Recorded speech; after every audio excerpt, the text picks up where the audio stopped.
दोस्तों HP Omen 2020 Ryzen 5 4600H जो variant आपको फ्लिपकार्ट एंड Amazon दोनों पे आप देखने को मिलता है। जब हमने उस पर वीडियोस बनाई तो आपके बहुत ज़्यादा क्वेश्चंस आए। बेसिकली वो क्वेश्चंस नहीं थे, वो डाउट्स थे। So doubts in the form of questions आए एंड वो बहुत जायज़ थे। जायज़ इसीलिए थे because you might be planning to buy laptop and आपको HP Omen 15 सही लगा होगा एंड आपने सोचा होगा कि एटलीस्ट वो क्वेश्चंस जो मेरे लिए मैटर करते हैं या वो डाउट्स जो मैं क्लियर करना चाहता हूँ या चाहती हूँ वो मुझे पूछ लेने चाहिए। तो दोस्तों बिल्कुल सही क्वेश्चन थे आपके एंड मैंने सोचा कि क्यों ना और रिसर्च किया जाए एंड उस वीडियो में मैंने भी बड़ी सारी चीज़ें मे और मे नॉट के साथ डिलीवर करी थी। तो उन सभी मे और मे नॉट को क्लियर करके मैं आज के इस वीडियो सेशन में डिलीवर आपको कर दूंगा। यानी आपको ये बताऊंगा कि ऐसी कौन सी चीज़ें हैं जो आपको देखने को मिलती हैं, ऐसी कौन सी चीज़ें हैं जो आपको देखने को नहीं मिलती विद फैक्ट्स। क्योंकि जिस वेबसाइट से एंड जिन सोर्सेज से मैंने कंफर्म किया है वो सही सोर्सेज हैं, वो आपको थोड़ी देर में पता चल ही जाएगा। तो यहाँ पे आपके सारे डाउट्स क्लियर होने वाले हैं रिफ्रेश रेट को लेके, रैम को लेके, बैटरी को लेके। तो video is going to be very interesting and obviously helpful for those who are actually planning to buy the laptop. अच्छी लग जाए तो लाइक कर देना, चैनल को सब्सक्राइब कर देना। बढ़ते हैं आगे। दोस्तों सबसे पहले मैं आपको सोर्स बताता हूं जहां से मैंने कंफर्म किया है। आपको support.hp.com पे ये स्पेसिफिकेशन लिस्ट हुई दिख रही हैं, आप यहां से देख सकते हो। जो वेरिएंट आपको फ्लिपकार्ट पे दिखता है वही वेरिएंट आपको जो है यहाँ पे देखने को मिलता है एंड यहीं से हमने कुछ चीज़ें कंफर्म करी एंड मैंने कुछ ट्विटर पोस्ट को भी फॉलो किया है जहाँ से मुझे ये कंफर्मेशन मिली हैं। सबसे पहले बात करते हैं डिस्प्ले की। डिस्प्ले 15.6 इंच की होगी, एंटी ग्लेयर होगी, IPS डिस्प्ले होगी एंड सबसे बड़ी बात क्या होगा इसका रिफ्रेश रेट एंड कितना आपको कलर गैमेट देखने को मिलेगा। देखो कलर गैमेट जो है वो 45% NTSC मिलेगा, जिससे मुझे प्रॉब्लम नहीं है क्योंकि ये एक गेमिंग लैपटॉप है एंड ज़्यादातर गेमिंग लैपटॉप इस बजट के आसपास आने वाले 45% NTSC के साथ ही आते हैं ज़्यादातर and 45% NTSC is almost equal to 60% sRGB, जो ज़्यादा कलर एक्यूरेसी तो नहीं प्रोवाइड करेगी बट एक डिसेंट कलर एक्यूरेसी आपको प्रोवाइड ज़रूर कर देगी। तो गेमर्स के लिए वैसे इतना मैटर नहीं करता बट आपकी जानकारी के लिए आपको पता होना चाहिए। दूसरी चीज़ रिफ्रेश रेट। देखो मैंने अपनी लास्ट वीडियो में आपको एक चीज़ बताई थी कि इसमें शायद 144 हर्ट्ज का रिफ्रेश रेट आए। वो मैं इसलिए बोल रहा था क्योंकि आपको 1660 Ti मिलता है इसमें, जो एक कैपेबल प्रोसेसर है एंड उस प्रोसेसर्स के साथ ज़्यादातर आपको 144 हर्ट्ज के रिफ्रेश रेट वाले पैनल्स ही देखने को मिलते हैं मार्केट में, जो कि सही भी है क्योंकि काफ़ी कैपेबल प्रोसेसर है। तो एक अच्छा डिस्प्ले अगर आपको मिलेगा तो अच्छे से आप FPS इंजॉय कर पाओगे। लेकिन यहाँ पे ऐसा नहीं हुआ, आपको सिर्फ 60 हर्ट्ज का रिफ्रेश रेट देखने को मिलता है। आप यहाँ पे कंफर्म कर सकते हो, यहाँ पे कुछ भी एक्सप्लिसिटली मेंशन नहीं है, विच मीन 60 हर्ट्ज का पैनल है। दूसरी चीज़ ट्विटर के मैंने कुछ पोस्ट फॉलो किए हैं, वहाँ पे भी ये मेंशन है क्लियरली कि 60 हर्ट्ज का रिफ्रेश रेट मिलता है। अब यहाँ पे ध्यान देने वाली बात ये है कि 60 hertz refresh rate with 1660 Ti, यार ये तो वही बात होगी कि एक कैपेबल बंदे को मैं लेस कैपेबल चीज़ करने को बोलूँ, क्योंकि 1660 Ti एक कैपेबल है एंड उसके साथ मैं रिस्ट्रिक्शंस ये दे रहा हूँ लैपटॉप में कि 60 हर्ट्ज का ही रिफ्रेश रेट तुझे दूंगा।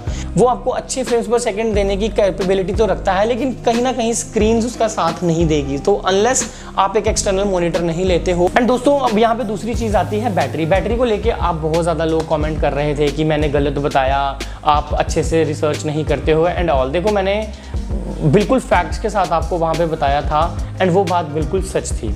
अब मैं आपको सोर्सेज से भी बताता हूँ। देखो मैंने वहाँ पे कहा था कि आपको 12.5 घंटे का बैटरी बैकअप देखने को मिलता है एंड कोई भी कंपनी ऐसा नहीं करेगी कि 12.5 घंटे का बैटरी बैकअप क्लेम करेगी विद 52 वाट आवर, है ना, जो आपको अमेजोन पे मेंशन मिलता है around.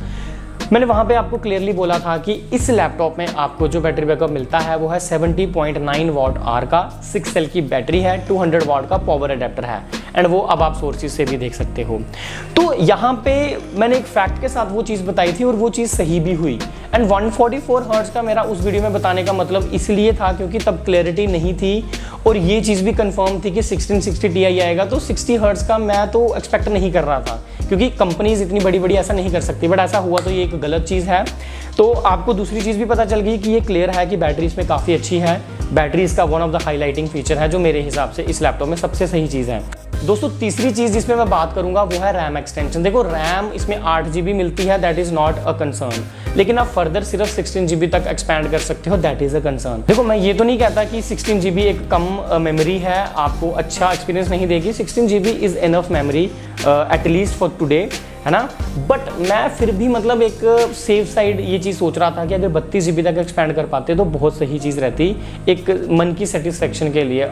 Any how 16 GB is not a less memory. अगर आपको 8 GB के साथ लैपटॉप मिल रहा है तो आप फर्दर 16 GB तक जाते हो तो आपको अच्छा एक्सपीरियंस ज़रूर मिल जाएगा, बट 16 GB के बाद आपके दिमाग में एक चीज़ तो है कि मैं और नहीं बढ़ा सकता। तो ये एक छोटा सा ड्रॉबैक मुझे लगा, जो शायद एट द प्राइस ऑफ 85,000 मुझे सही नहीं लगा। I can not digest it.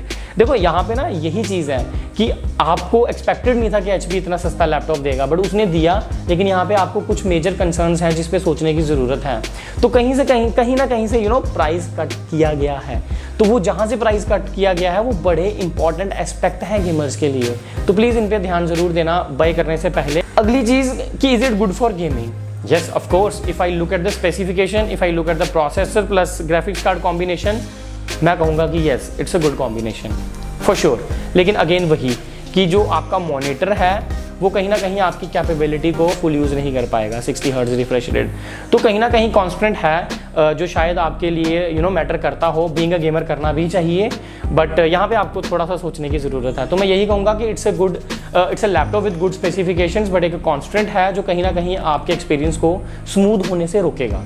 तो अब मैं यही कहूँगा कि 85,000 के हिसाब से ये लैपटॉप जो है वैल्यू फॉर मनी क्रिएट नहीं करता। अगर मैं कॉम्पिटिशन में देखूँ तो मैं यही कहूँगा कि अगर आप इस लैपटॉप को लेने का सोच रहे हो, give it a second thought.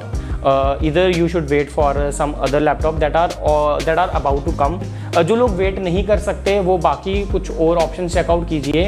2019 वाले वेरिएंट्स ले लीजिए यार, सेम प्राइस में आपको बहुत ज़्यादा वैल्यू फॉर मनी 2019 वाले प्रोवाइड करते हैं। एसर भी जल्दी ही अब आपको AMD वाला वेरिएंट दे देगा नाइट्रो 5 में। तो ये सारी चीज़ें आ रही हैं, वेट कीजिए। मेरे हिसाब से अब ये पर्टिकुलर लैपटॉप इतनी वैल्यू नहीं क्रिएट करता। प्राइस सही है, सब कुछ सही है, बट कॉन्स्टेंट कुछ ऐसे हैं जो मुझे अलो नहीं करते कि मैं आपको कहूँ आप इस लैपटॉप के साथ जाइए। लेकिन हाँ, अगर इसका 74,000 वाला वेरिएंट जल्द ही आता है, सही प्राइस के साथ आता है, तो शायद मैं वो आपको रिकमेंड कर दूं। तो उसके लिए आप बस इतना वेट कीजिए कि उसके सेलिंग प्राइस तक वेट कर लीजिए, उसके बाद मैं आपको बता दूंगा कि वो लैपटॉप आपके लिए सही है कि नहीं है। चलिए दोस्तों, आज की वीडियो में बस इतना ही। अगर वीडियो अच्छी लग गई है तो वीडियो को लाइक कर दो, चैनल को सब्सक्राइब कर दो। मिलते हैं अगली वीडियो में, तब तक के लिए जय Hind. Thanks for watching, thanks a lot.